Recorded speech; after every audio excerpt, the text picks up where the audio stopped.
হিসাবে তিনি মুক্তিযুদ্ধ করছেন, অতঃপর তিনি এই দেশের আর্মিতে জনপ্রিয় সিএনসি হয়েছেন, তারপরে তিনি একজন মানে দেশকে আধুনিক করার জন্য উনি একজন জনপ্রিয় রাষ্ট্রপতি হয়েছেন, রাষ্ট্রনায়ক একজনকেই বলা হয় দেশে, কেউ বলে না। আওয়ামী লীগ কোনদিন শেখ মুজিবকে রাষ্ট্রনায়ক বলে না। আমরা বিএনপির লোকেরা বলি, দেশের মানুষ বলে রাষ্ট্রনায়ক জিয়াউর রহমান।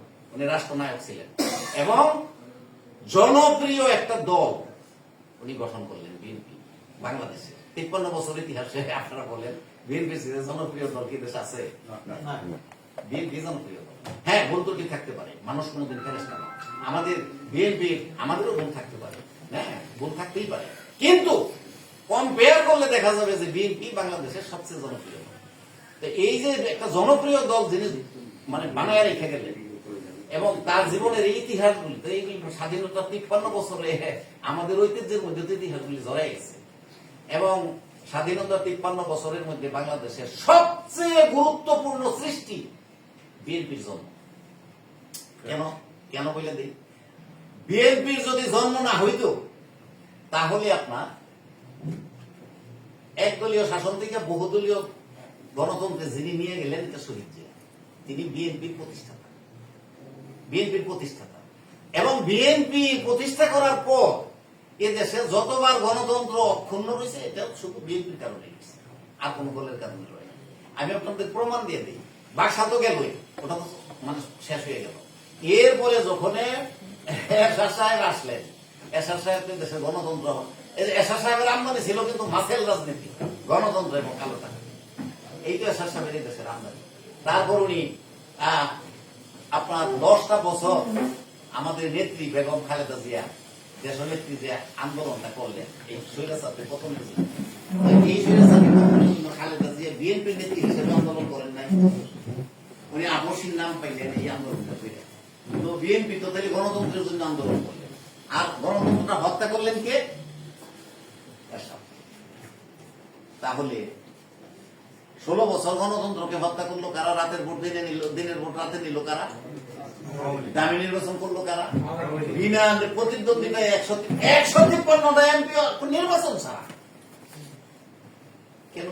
মানে ইমাজিন একটা রাষ্ট্র এইভাবে মানে নির্বাচন ছাড়া একটা দেশ চালাইবো, এমপিরা 153 জন মানে কোন নির্বাচনই নাই, বিনা ভোটে। মানে আমাদেরকে গিরিভিকের মতো মানে বানানো, দেশের স্বাধীনতা এবং চেতনাকে নষ্ট করার জন্য এই কাজগুলি করা হয়েছে। তো আজকে যতবার বাংলাদেশের গণতন্ত্র নষ্ট হয়েছে ততবারই বিএনপি গণতন্ত্রের জন্য আন্দোলন করছে। দেখেন হিস্ট্রি দেখেন। তারপরে যারা বাকশাল বানাইছে তার মেয়ে এই দেশে গণতন্ত্র প্রতিষ্ঠা করবে, এটা যারা স্বপ্নে দেখছিল, স্বপ্নটা পরবর্তী সময় ভুল হয়ে গেছে। আগে হয়তো কেউ কেউ স্বপ্ন দেখছিল, এই জন্য তাকে গণতন্ত্রের মানস কন্যা বলা হয়। Just you don't mind that I am talking some মানে মানে পলিটিক্যাল টার্মস হিয়ার। পলিটিক্যাল টার্মগুলি আসবেই, যেহেতু জিয়াউর রহমানের জন্মদিন আজকে, শহীদ জিয়া, এই জন্য এই কথাগুলি কিছু কিছু আসবেই। আজকে গণতন্ত্রের মানস কন্যা এই দেশে কাকে বলা হইতো? একটা লেমেনকে জিজ্ঞাসা করলে সে বলতে পারবে না, কিন্তু আপনারা বলতে পারবেন। এই দেশে গণতন্ত্রের মানুষ কন্যা কারণ শেরে বাংলাকে ফজলুল হক কাকে বলা হয়? শেরে বাংলা ফজলুল হক। মজলুম জননেতা কাকে বলা হয়? মাওলানা ভাসানী। তাই না জিনিসটা? তো এখন আপনার গণতন্ত্রের মানুষ কন্যা কাকে বলা হইতো এই দেশে? শেখ হাসিনা। গণতন্ত্রের মানুষ কন্যা। আওয়ামী লীগের একটা লেমেন, ছাত্রলীগের ছেলে বক্তৃতা দিব, কিন্তু গণতন্ত্রের মানুষ কন্যা 16 বছর আই ক্যান চ্যালেঞ্জ আওয়ামী লীগের কোন লোক তাকে গণতন্ত্রের মানুষ কন্যা কয় নাই, তাকে বলেন।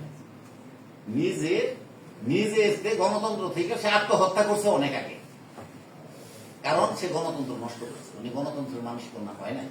তো সুতরাং এই যে আপনার বাকশালের প্রতিষ্ঠাতা শেখ মুজিব, কথাটা ভুল, বাকশাল তৈরি করছিল আর বিএনপির প্রতিষ্ঠাতা Ziaur Rahman. What is the place in the history of the মানে প্রেসিডেন্ট মানে প্রতিষ্ঠাতা, founder of BAKSAL and founder of BNP, কার পজিশন কোথায় আছে ইতিহাসে? একদম সহজ সরল প্রশ্ন আপনাদের কাছে। বাকশালের প্রতিষ্ঠাতার পজিশন কোথায়? নাই, ইতিহাসে রাস্তা করে। কেন নাই? কেন নাই? আজ পর্যন্ত এই দেশে বাকশালের সভাপতির জন্মবার্ষিকী, মৃত্যুবার্ষিকী, বাকশালের সভাপতিকে কেউ স্মরণ করে নাই। আওয়ামী লীগ না। তথাকথিত জাতির পিতা, তথাকথিত বঙ্গবন্ধু, এই সমস্ত শব্দ ব্যবহার করছে। Have you ever known or listen to this name, this term? বাকশালের সভাপতির আজকে জন্মদিন, শুনছেন কোনদিন? বাকশালের